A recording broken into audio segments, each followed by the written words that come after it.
My name is Meg Sinclair. I am 36 years old, and 3 months ago, my best friend Joe showed me something in a photograph that I have not been able to stop thinking about since. The photograph had been taken at my colleague's leaving party, a busy wine bar in Shoreditch, 20-odd people. Joe had taken the photograph on her phone, a wide shot, everyone crammed in, glasses raised. I was in the center of the frame, laughing at something I cannot now remember, and behind me, half obscured by the crowd, partially cut by the edge of a pillar, was a woman I did not recognize. She was not looking at the group. She was not looking at me. She was looking directly at the camera. Joe had shown me because she thought the woman's expression was strange, unsettling in the way that background faces sometimes are when they are caught looking the wrong way at the wrong moment. I had agreed it was strange, and I had moved on. 2 weeks later, I was going through photographs on my phone, old ones, clearing space, and I found her again, a different photograph. 3 months earlier, my birthday dinner, an outdoor restaurant in Islington. Dan had taken the picture, me and Joe and 2 other friends at a table on the terrace, and in the background, through the restaurant window, standing on the pavement outside, partially framed by the glass, the same woman, looking at the camera. Let me tell you what I did before I understood what I was looking at. I went through every photograph on my phone taken in the last 3 months. I found her in 6 more. 8 photographs in 3 months. Different locations, different photographers, different occasions. A Saturday afternoon in a park, a school fair, a street in Bermondsey where I had stopped to look at a market, a coffee shop in Clerkenwell. Always in the background, always partially obscured, always at a distance that made her face recognizable only if you were looking for it. Always looking at the camera. Not at me, at the camera. 8 photographs, 3 months, the same woman. I did not sleep that night. The object at the center of everything was not a photograph. It was a feeling I had been carrying without knowing it. The feeling of being watched is not always dramatic. It does not always arrive as a cold certainty or a sudden fear. Sometimes it arrives as a series of small things that do not individually constitute anything. The sense of someone behind you in a queue who is closer than they need to be. A face you think you recognize from somewhere and cannot place. The feeling of eyes across a room. I had been carrying small things for 3 months. I had dismissed each one individually. Looking at 8 photographs on my phone at 2 in the morning, I was not dismissing them anymore. I called Joe. She came over. We laid the photographs out on the kitchen table, screenshots printed from my phone, and we looked at all of them together for the first time. Joe was quiet for a long time. Then she said, "Meg, you need to call someone." I said, "Who do you call for this?" She said, "The police or someone, but you need to call someone today." The police. I went to the station the following morning.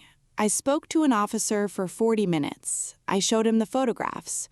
He was thorough, and he took what I was telling him seriously. And he was also honest about what the photographs could and could not establish. They established that the same woman had been in the background of 8 photographs taken over 3 months in various locations across London.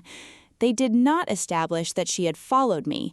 It was possible, unlikely he said, but possible, that the overlapping appearances were coincidental.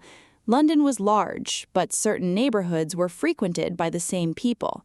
He took copies of the photographs. He told me to document any further appearances. He told me to contact them immediately if I felt I was in danger. He did not tell me I was not in danger. He told me to be careful. I want to pause here, because sitting at a kitchen table at 2 in the morning with 8 photographs in front of me and a feeling I had been carrying for 3 months that I now had evidence for is not a comfortable place to be. I have a husband. I have a daughter. I have a house that had always felt safe. It did not feel safe at 2 in the morning. If you have ever found the evidence for something you had been feeling without proof, drop a comment below and subscribe right now, because what happened 3 days after I went to the police and who the woman in the photographs actually was is the part I could not have anticipated. Thursday morning, 3 days after the police station. I had been doing what the officer told me, documenting, being careful, keeping track. Nothing new had appeared in photographs because I had not been taking photographs. I had been living more quietly, more watchfully. On Thursday morning, an envelope arrived at the house, hand-delivered, no postmark, my name on the front, Meg Sinclair, in handwriting I did not recognize. Inside was a single sheet of paper. It said, "I know this will have frightened you. I am sorry. I did not know how else to be near enough. My name is Christine Adler. I am Rosie's birth mother. I have been trying to find the courage to write you for 3 months. I have not been able to. I should not have been where I was. I understand if you never want to hear from me again, but I wanted you to know I am not a danger to you or to Rosie. I only wanted to see that she was well. I could see from a distance that she was. I am sorry for the fear I caused. You did not deserve that." I read it 4 times. The first time I read it, I did not understand it. The second time I read it, I understood the words, but not what they meant. The third time I read it, I understood what they meant and sat with what that felt like, which was not relief, not yet, not entirely. 3 months of photographs, 3 months of a feeling I had not been able to name, 3 months of being watched by someone I had not known was there. The explanation did not undo the 3 months. I sat down on the kitchen floor. Let me tell you about Rosie. Rosie is 8 years old. She was placed with us when she was 4. The adoption was finalized a year later. The birth records were sealed, in the way that adoption records are sealed. Accessible to Rosie when she is 18 if she chooses to access them, not accessible to us or to Christine.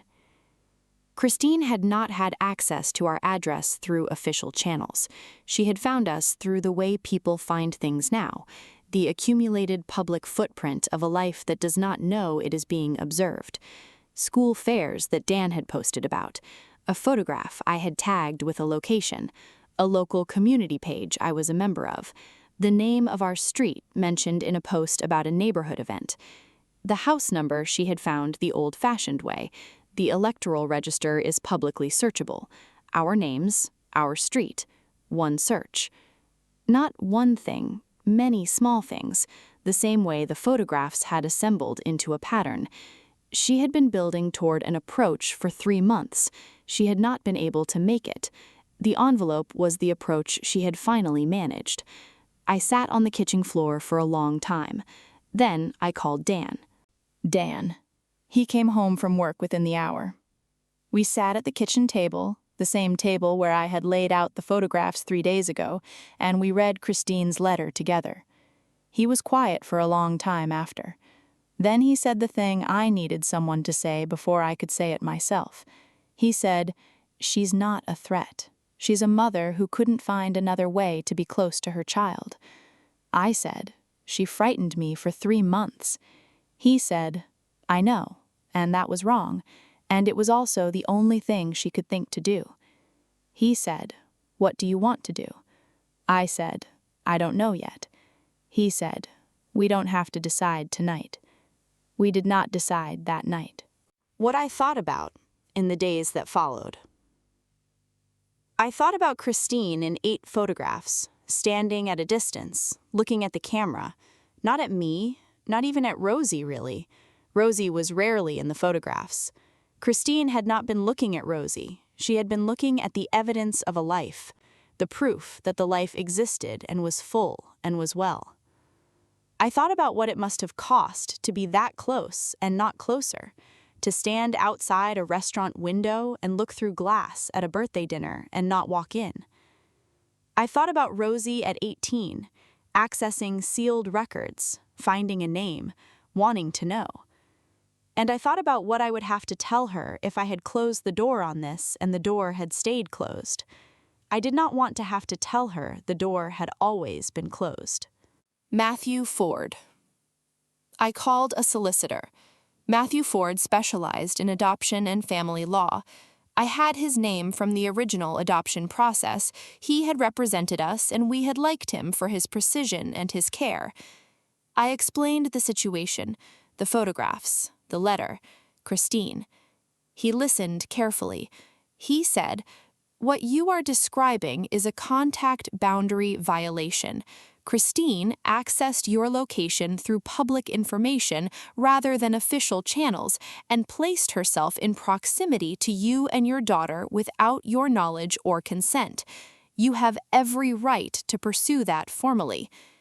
He said, "You also have the right not to. The letter was an approach. It was inappropriate in its method. It was not threatening in its content. What you do with it is entirely your decision."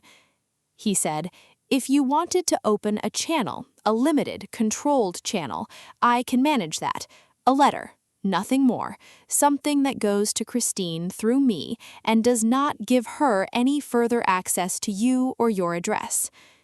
I said, "I want Christine to be able to write a letter, one letter, that goes into a sealed envelope in Rosie's file, that Rosie can open when she is 18 if she chooses." He said, "I can arrange that." He arranged it. Christine. I did not meet her. I do not know if I will ever meet her. I know that she wrote the letter. Matthew confirmed it had been received and filed. He did not show it to me. It is not mine to read. It is Rosie's. It will be there when Rosie is 18, or it will not be opened. That will be Rosie's choice. I have told Rosie in the way that you tell an 8-year-old things that are true and that she is not quite old enough for yet, that her birth mother is a person who loves her and thinks about her and is well, that she will know more when she is older, that there is nothing to be afraid of. Rosie listened carefully the way she listens to everything. She said, "Does she know I like horses?" I said, "I think we can make sure she finds out." Rosie said, "Good. I want her to know that." She went back to her book. I stood in the doorway for a moment, and I thought about a woman standing outside a restaurant window in the rain, looking through glass at a birthday dinner, trying to see that everything was all right. Everything was all right. I wished she had been able to see it more clearly. The photographs. They are still on my phone. I have not deleted them. 8 photographs, 3 months, the same woman in the background, always at a distance, always looking at the camera. I look at them differently now, not as evidence of threat, as evidence of a woman who could not find a way in and who spent 3 months circling the outside of a life she was not part of and could not enter. The fear was real. The 3 months of carrying something I could not name were real. The night at the kitchen table with Joe and the morning at the police station were real. And Christine standing outside a restaurant window looking through glass was also real. Both things happened. Both things are true. I am still learning what to do with both of them being true at the same time. Here is what 8 photographs taught me. The things that frighten us are not always what they appear to be. Sometimes they are threats. Sometimes they are people who have run out of other options and have chosen presence over approach because they did not know how to make the approach. The fear does not become less real when you find out the explanation. The 3 months do not unhappen. But the explanation changes what you do next. I chose to open a door that did not need to be opened, not because I owed it, because Rosie is 8 years old and will one day want to know, and I wanted the door to be open when she got there. Pay attention to the things that accumulate, the small feelings you dismiss individually, the background faces you half recognize. Assemble them.